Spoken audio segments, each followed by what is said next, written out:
hiriira magaalaa Finfinnee obboleewwan kiyya Saawudi Arabiyaa jiraniif haga dandeenye karaa dandeenye sagalee ta'uudhaaf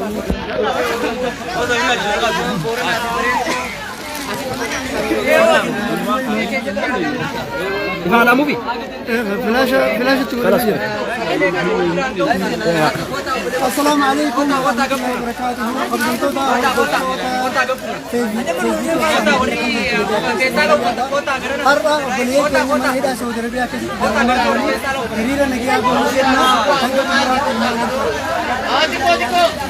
هذا ايش اللي مجنون؟ كابيا اسكرك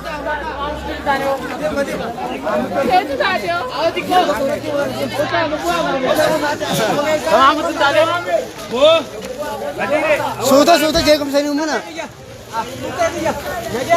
شير كودا اوبليان شير كودا اوبليان كني من هيدا سعودي عربيا كيست دررما جرانيف سغلي تودا في اساني فرا هريرا نغيا بو ديمنا اسمغا مغالا فلفنيتي كيرو خافني اك هريرا بهن تاسيسا جرا مي هنگت مرات نولين ترا شير ولي كودا اوبليان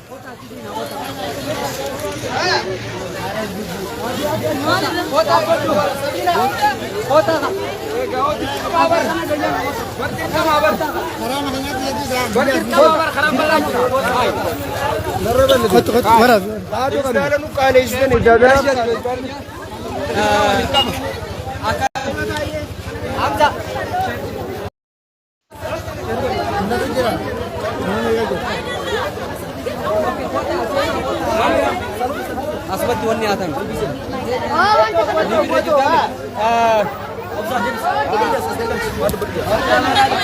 Sena. Me kota me yaad asli kanina. Warni mana aja Saudi kan rakyat tajir kan rakyat ke sultan rakyat ke jawaan ke lambilen ke igni ke yaar करते माली बस कोली से काबू बच्चों उन्होंने उनकी सारी कोई तहरीर ना काबू हानी गिरनी इंशाअल्लाह फिर रब्बी की नहीं कम तनी फरमान ये रोड की बजन इंशाअल्लाह यार प्लीज مي kayaknya kamani dari sini. Lamin kayaknya mataniga tidak bagus. Kamu kita itu level mana غلط مي مكاكيت مكان كين انا مالي فيستلك نوفت انا ايه سانف سجلت ودافي هدو غلطو تولي مي كيرو مكاكه محمدو مي مالي فريره باتنار ummata keenya kan mana hidhaa Saudi Arabiyaa keessa dararamaa jiran akka mirgi isaanii eegamu kanaaf baatanii jechuudha kanaaf baan galatooma inshallah obboleewwan keenya obboleewwan keenya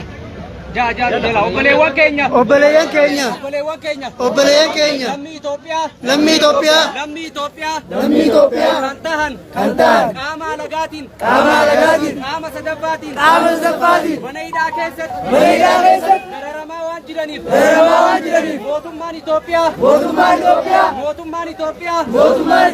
mootummaan addunyaa rakkina lammii keenya kana harkanii akka nuu furan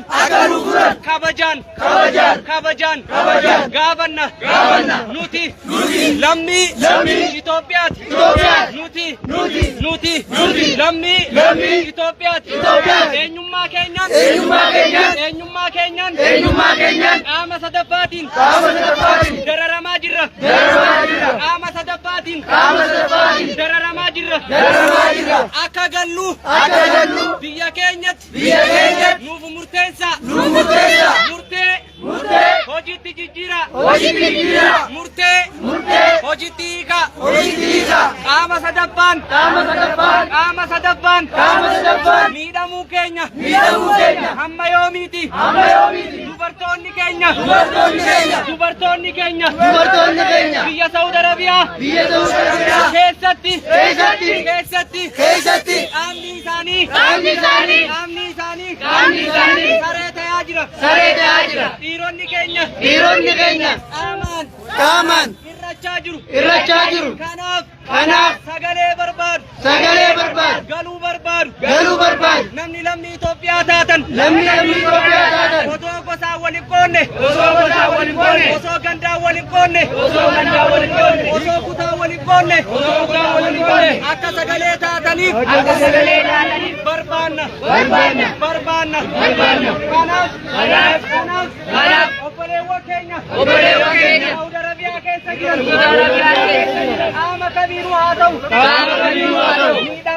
miidhamaa jiran sagalee barbaadu namni rabbii sodaatan mootummaa Itoophiyaa akka nuuf dirmatu dhiibbaa irratti nuuf godha yaa Abiyyi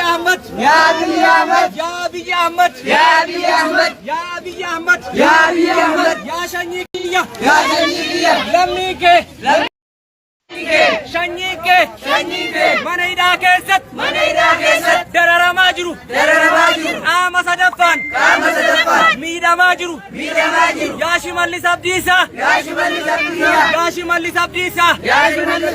lammii kee mana hidhaa Saudi Arabiyaa keessatti miidhamaa jiru qittaawaa jiru qaamni isaanii irrachaa jiru arra isin eessa jirtu haga lammii kee miidhamu eenyu si filate lammii keet yaa Abiyyi Ahmad yaa sanyii kiyya yaa Itoophiyaa si kadhanne adaraa biyya kiyya lammii koo biyyatti naaf galchi lammii koo Saudi Arabiyaa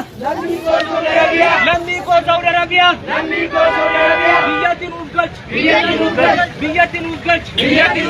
ummanni Itoophiyaa kan mana hidhaa jiru Oromoo qofaa miti Amaara qofaa miti Tigree qofaa miti Sidee qofaa miti Guraagee qofaa miti sabaatam namoota mana hidhaa keessa jiru rakkachaa jiru akka sagalee nuu ta'an ilmaan Itoophiyaa hunda isaanii gaafachuu barbaanna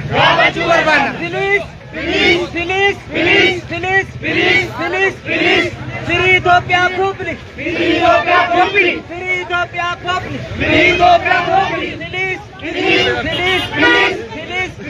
Ethiopia is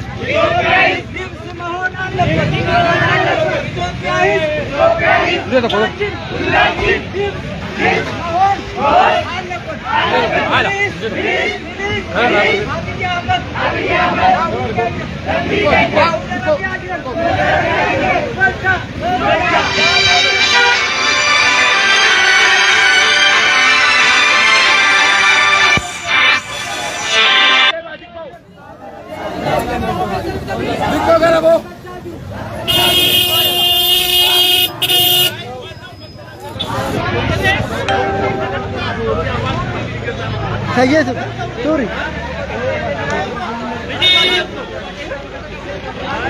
Love. Assalamu alaikum warahmatullahi wabarakatuh. Obboleeyyan keenya akkam jirtu nagaa keessanii harragaa magaalaa Finfinnee Boolee Mikaa'elitti argamne obboleeyyan keenya kan mana hidhaa Saudi Arabiyaa keessatti dararamaa jiru achi keessatti dhukkubsachaa jiru warra achi keessatti lubbuu isaanii dhabaa jiraniif sagalee ta'uudhaaf akkuma argaa jirtan kanatti hiriira baanee fi jirra obboleeyyan keenya kan mana hidhaa Saudi Arabiyaa keessatti dararamaa jiran yeroo gabaabduu keessatti akka bahan hiriira baanee jirra guyyaa har'aa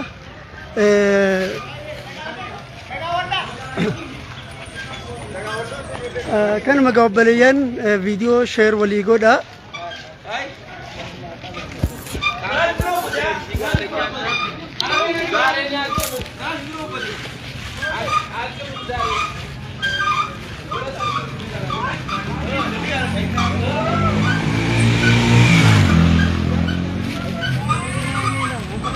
ራሱ እንዴት እንደነ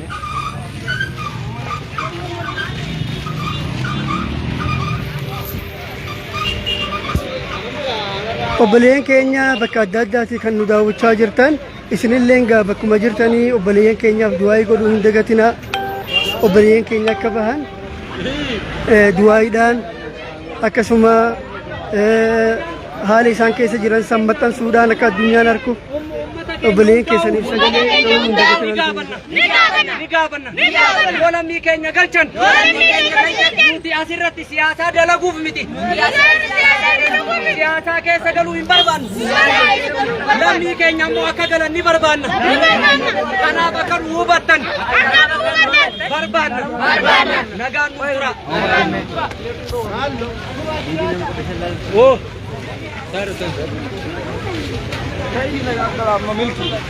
Galu kawan.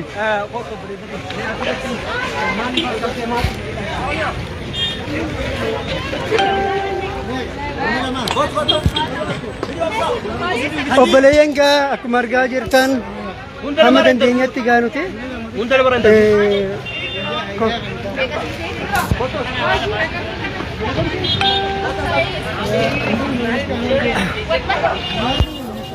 kotas as kootu gaa waan mee Hamza Hamza maaliif Qadir Kotu Qadir kotu. Assalamualaikum warahmatullahi wabarakatuh. Kabajamtoota jaallatamtoota obboleewwan keenya. Egaa hiriira jennee hanga tokko fakkeessuu jirra beektanii as keessatti lammiin keenya akkuma argaa jirtan rakkoon jira irra gahaa guyyaarraa dabalaa deemuu jira. Ummaa rabbi si'a kennu. Rabbi si'a kennu ummaa. Kannaa obboleewwan keenya inshaallah mee hundi keessanuu gama dandeessanii ulaa rabbii kana dhaha hanga dandeenye egaa nuti jiine nama lama sadii ta'anii beektanii kanaafuu rabbiin keenya subhaanahu wa ta'ala guyyaan irraallee guyyaa jumaatii hanga dandeessanii gama rabbiitti bu'aa harka keessan wal qabadhaa viidiyoo kana illee sheer godhaa egaa inshaallah furmaanii yeroo dhiyootti dhufe jennee rabbi irraa abdii qabna. Gaariidha hedduu galatoomii Ustaad Hamzaa Hashim meegaa guyyaan irraallee guyyaa jumataati hanga dandeenyus gaanti sagalee taanee obboleeyyan keenya mana hidhaa Saudi Arabiyaa keessatti argamu meegaa wanti caalu furmaanni harka rabbii keessa jira sana hundi keenya irratti walii galla namuu waan beeku jechuudha mee rabbuma keenyatti yeroo takka harka wal qabna du'aayii goonaa fi obboleeyyan keenya isinis aamin jaa du'aayii mee yeroo takka irratti darbeessa. Alhamdulillahi rabbil alamin assalatu wassalamu ala rasulillahi sallallahu alaihi wasallam.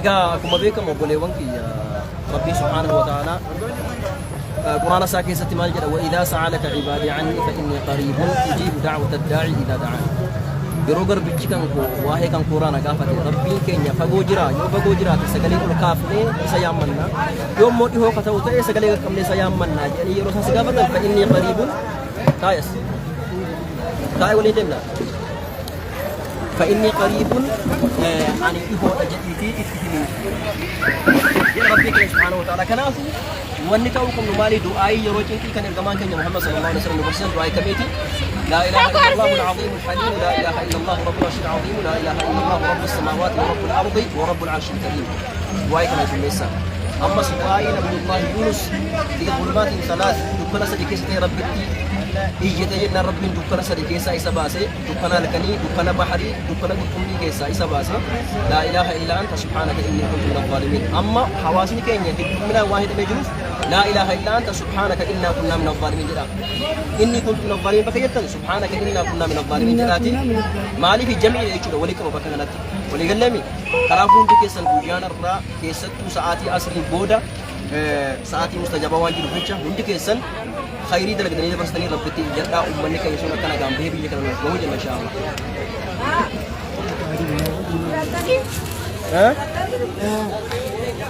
tole obboleeyyan warra har'a hiriira waliin baane tokko tokko yaadaan irraa fuudha mee obboleetti maqaa kee maaliif miikaa kana uffatte har'a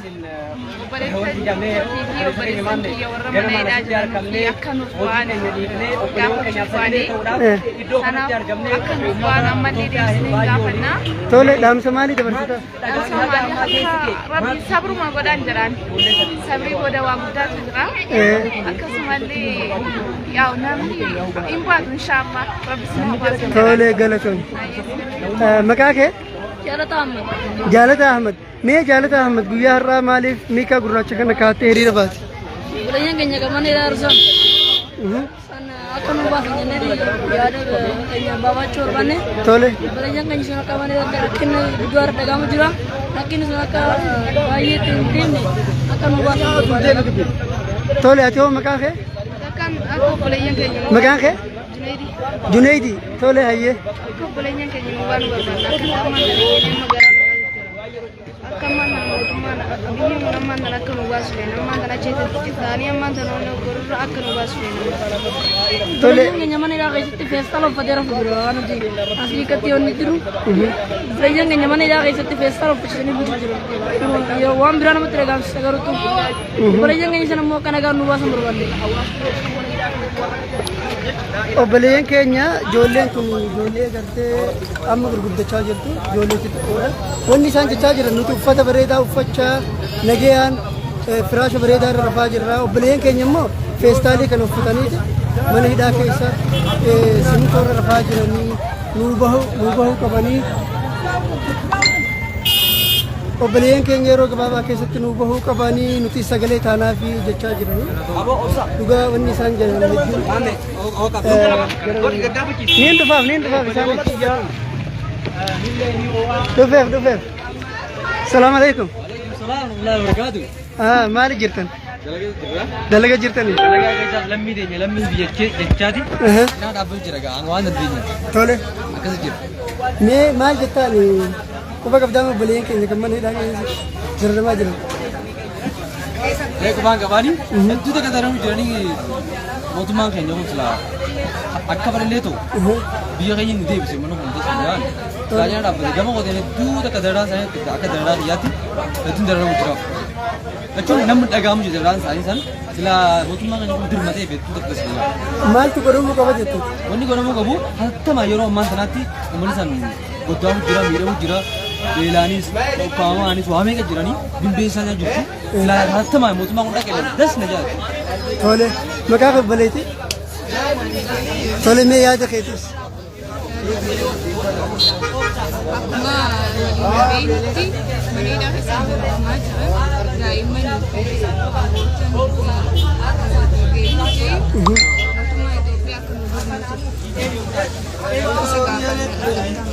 Tole galatoom yaada keetis. warri arra sagalee isin suhaaba akka harkatti himamee hunda isaaniitu abshir kana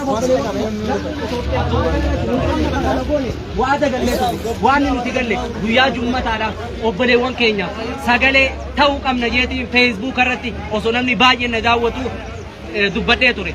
Guyyaa jummataa hunda nutti kijibama jaanii mana hidhaa keessa nutti kijibinaa piliis kadiirnaan jettanii turtan obboleewwan kiyya mana hidhaa keessa turtan isinitti kijibne haala yeroo nu godhe ilmaan Itoophiyaa hundinuu ijoolleen Oromoo hundinuu haala yerootu isaan godhe sila akka isaaniiti lubbuu takkitti isaanii isiniif kennanii sagalee isiniif ta'u wanni isaan hanqise takkallee hin jiru jechaadha.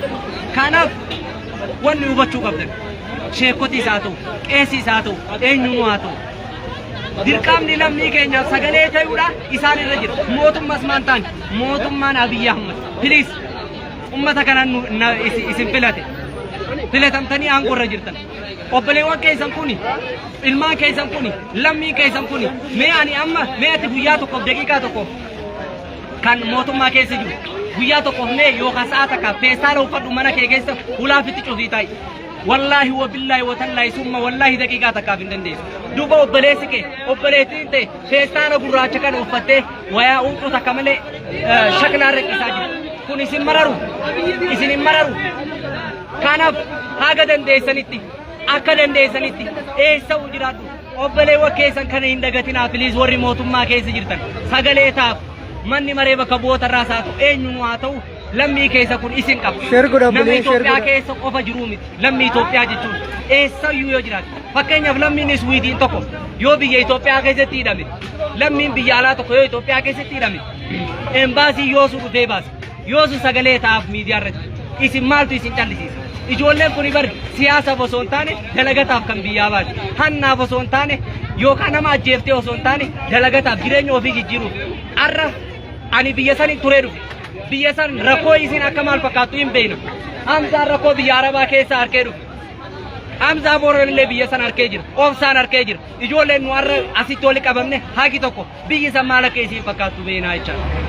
Walumaa galatti biyya ormaa hidhaan biyya ormaa dhiisii yoo ala deddeemtee biyya ormaa maal akka fakkaattu. Kanaaf obboleewwan kiyya eessaas maaliif haa ta'u sagalee ta'aa fi waliif haa taanu obsaa warri mana hidhaa keessa jirtan obsaa obsee isin barbaachisaaf rabbii keenyaa'u sabaraajee sabrii kana keessatti soabatu nama qabama kanaaf rabbiin inshallah dukkana san keessaa isin baatee gaafa isin baatan haaluma amma rakkoo isin waliin qooddanne kanatti balloollee isin waliin qooddachuudhaaf qophii jirra. Kana ammoo rabbii keenya qofa nama qofaa miti rabbillee kadhachaa jirra.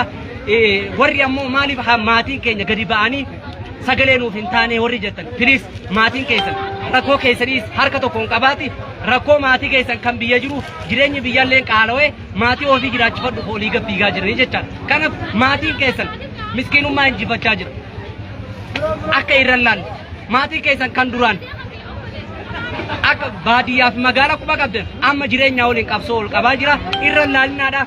Immoo nuti warri rabbi haala nu mijeesse sagalee isinii ta'u arras boruus qophiidha.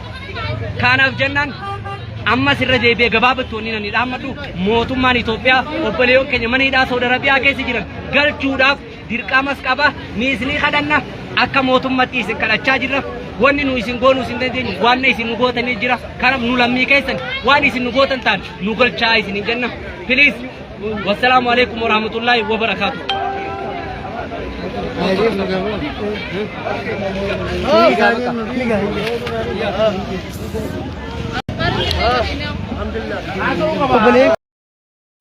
Video kana share walii godhaa hundi keessanii obboleen keenya kan Suudii keessatti mana hidhaa Suudii keessatti dararamaa jiraniif guyyaa har'aa sagalee ta'uudhaaf feestaala akka isaan uffachaa jiranitti uffannee hiriira baanee fi jirra. Isinillee video kana share godhaa wal biraan gahan isiniin ja'a. Ammallee obboleen keenya gara fuulduraallee hiriira bu'uu fi waan dandeenyuun gargaaru ni goonaan isiniin ja'a. Kanumaan nageessina dhaabbilee nagaan nu turas.